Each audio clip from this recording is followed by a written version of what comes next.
My father used to whoop me. When the belt went up, the tears went out, and the belt had never touched. The reason why I cried is I figured if he heard me hollering loud enough, he might stop. Maybe the pain might not be as bad because he'd feel a little pity, a little sorrow for me. But these cats kept beating Jesus no matter what the situation was. But you should have been there. I should have been there, not him. And so when we live as we please, as we want to, without regards to what he thinks or he feels, then we are taking the cross for granted. How in the world can other religions who don't even identify with the cross have more attendees than those that belong to God?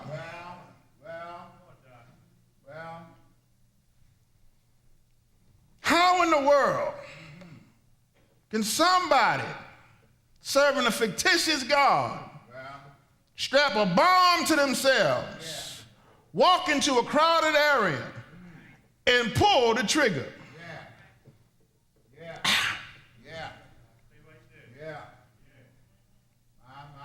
They don't even take part in the cross. No one has died. And see, the thing about it is that here we come to the death part. Because now they realize the moment they pull that trigger, that there ain't no 40 virgins waiting on them.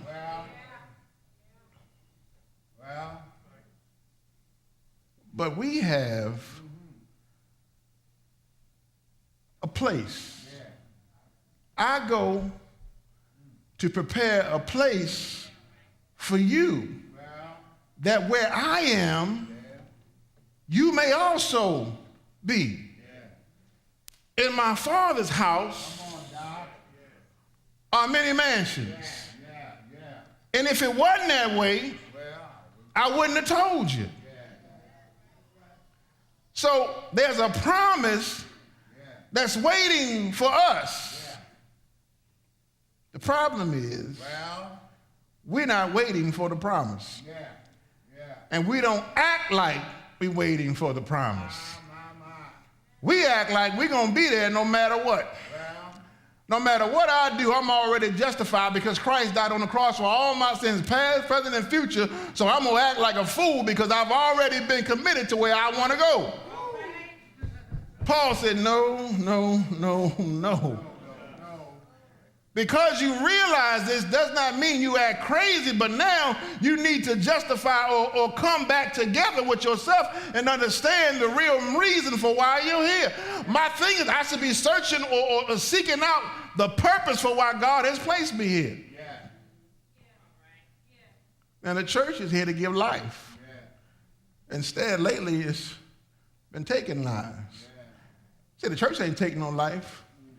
If you ain't went out and told somebody about a risen Savior and they die, you have taken a life because you didn't do the ultimate charge to make disciples of all nations. And the only reason why you won't go out there and do what you got to do is because you don't understand what took place on the cross.